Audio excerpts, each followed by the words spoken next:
وہ کسی اور کیمپ سے بازیاب ہو رہے ہیں نا، وہ میرے کیمپ سے، ہمارے کیمپ سے بازیاب ہونے چاہیے۔ ماورائے عدالت قتل ہوئے، آفتاب احمد کو شہید کیا گیا، میرے کوارڈینیٹر کو، اگر اس کے قاتلوں کو سزا نہ دی گئی، انہیں کیفر کردار تک نہیں پہنچایا گیا، تو پھر ہماری ساری یہ پاکستان کی وحدت و سلامتی کے لیے کوششیں سب ضائع ہو جائیں گی۔ پھر تو ہر طرف سے رکاوٹیں آئیں گی، ہمارے کارکنوں میں بے چینی ہوگی، اضطراب ہوگا، عوام کہیں گے ہم نہیں چاہتے تھے کہ ہم ان کے وارث ہیں، ہم ان کے والی ہیں، ہم ان کے سرپرست ہیں، ہم نے اس پوری 100 اینٹ کی مسجد کو ایز اٹ از رکھا، ہم نے اپنی 1.5 اینٹ کی مسجد نہیں بنائی جو بہت سارے لوگوں نے۔ دیکھیں خلاصہ یہ ہے وائس آف امریکہ کے ذریعے پوری دنیا کے پاکستانیوں کے لیے پیغام کہ مسئلہ ہم نے یہ آج اٹھایا ہے کہ پاکستان کے مخالف نعرے لگانے والے، پاکستان مردہ آباد کہنے والوں کو تو ہم نے مسترد کیا اور پوری قوم نے کیا، لیکن ہم نے جو آج بات رکھی ہے کہ پاکستان زندہ باد کہنے والوں کو گلے لگایا جاتا ہے، دل سے تسلیم کیا جاتا ہے۔ پاکستان کے آئین میں یہ آئندہ کوئی کوٹا سسٹم نہیں آئے گا، میرٹ پہ نوکریاں دی جائیں گی، میرٹ پہ انہیں جو ہے وہ ایڈمیشنز دیے جائیں گے پروفیشنل یونیورسٹیز اور کالجز میں۔ یہ اصل معاملات ہیں۔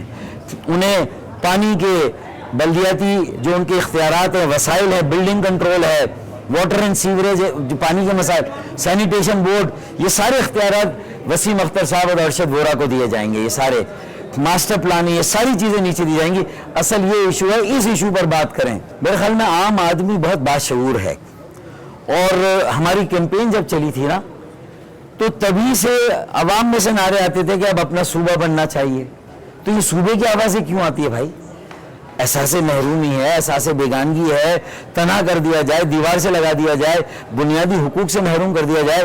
جو 70% کا ٹیکس دے شہر، اسی شہر کو پانی کی بوند بوند کے لیے ترسایا جائے، تو پھر یہ سارے نعرے لگتے ہیں، صوبے کے بھی لگتے ہیں، اور اللہ نہ کرے پھر ملک کی سلامتی اور وحدت کے بارے میں بھی نعرے لگیں گے، لیکن ہم نے اس کا راستہ روک دیا ہے۔ لیکن اگر ہمیں مضبوط نہیں کیا جائے گا، ہمیں اسپیس نہیں دی جائے گی، تو مجھے بتائیے کہ پھر ہم کہاں پر جائیں گے؟ لوگ ہمیں کہتے ہیں کہ ہاں کوٹا سسٹم زیادتی ہے، لیکن کسی سیاسی جماعت نے آواز اٹھائی ہے کہ کوٹا سسٹم کے خلاف ہم آواز اٹھائیں گے؟ کسی نے کہا؟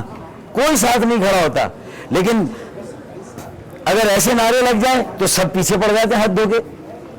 تو پھر میں نے کہا کہ ان نعروں کی جسٹیفیکیشن کوئی نہیں ہے، لیکن نوبت یہاں تک پہنچنی ہی نہیں چاہیے، معاملات اس نہج کو پہنچنے ہی نہیں چاہیے۔ اس کا کوئی بندوبست کرنا ہوگا، اس کا کوئی بند ماننا ہوگا۔ سارے پاکستانیوں کو برابر کے حقوق دینے ہوں گے، برابر کا شہری سمجھنا ہوگا، اور یہ مقدمہ صرف مہاجروں کا نہیں، سارے مظلوم پاکستانیوں کا ہے۔ ان سب کا یہی مسئلہ ہے، پانی کا، ٹرانسپورٹ کا، بنیادی مسائل ان کے بھی یہی ہیں۔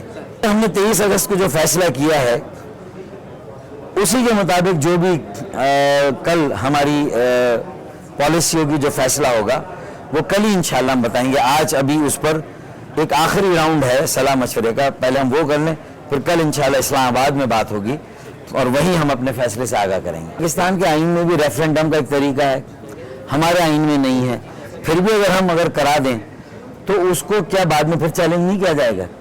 میں سمجھتا ہوں کہ پیمانہ ایکچولی کوئی نہیں ہے، یہ ہمیشہ میسج ہوتا ہے۔ اور آئندہ اگر الیکشن ہم لڑتے ہیں اور اس میں لوگ یہ سمجھتے ہیں کہ جو 22 اگست کو نعرے لگائے تھے عوام اس کے حق میں ووٹ دینا چاہیں گے تو ہمیں مسترد کر دیں گے۔ ہم نے 23 اگست کو جو اقدام اٹھایا تھا اس کے حق میں ووٹ دیں گے، کیونکہ ہم نے 2013 میں جو ووٹ لیا ہے وہ پاکستان کی وحدت و سلامتی کے نام پر لیا، اس لیے ہمارے پاس مینڈیٹ ہے، ہمارا مینڈیٹ ہمارا ہے۔ پاکستان مخالف نعرے والا مینڈیٹ نہیں ہمارا مینڈیٹ پاکستان زندہ باد، پاکستان کی سلامتی اور وحدت کے ساتھ جڑا ہوا مینڈیٹ ہے۔ تو 2013 کا مینڈیٹ بھی وہی ہے، 2015 کا بھی مینڈیٹ وہی ہے۔ اب چاہے تحریک بانی بھی اگر پاکستان کے خلاف کوئی نعرہ لگواتے ہیں تو پھر 2013 کا مینڈیٹ اور 2015، ہاں اگر ہم بھی تحریک کے بانی کے اس نعرے کے ساتھ کھڑے ہوتے تو پھر ہمیں مستعفی ہونا پڑتا، پھر ہمیں عوام سے رجوع کرنا پڑتا۔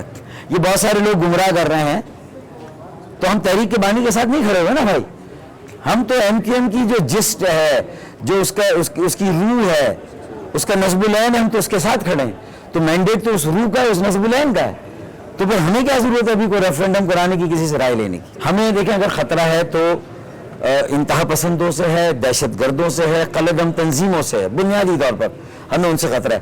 جب 9-0 پر تھے تب بھی سارے ادارے ہمیں کہتے تھے آپ کو ان سے خطرہ ہے۔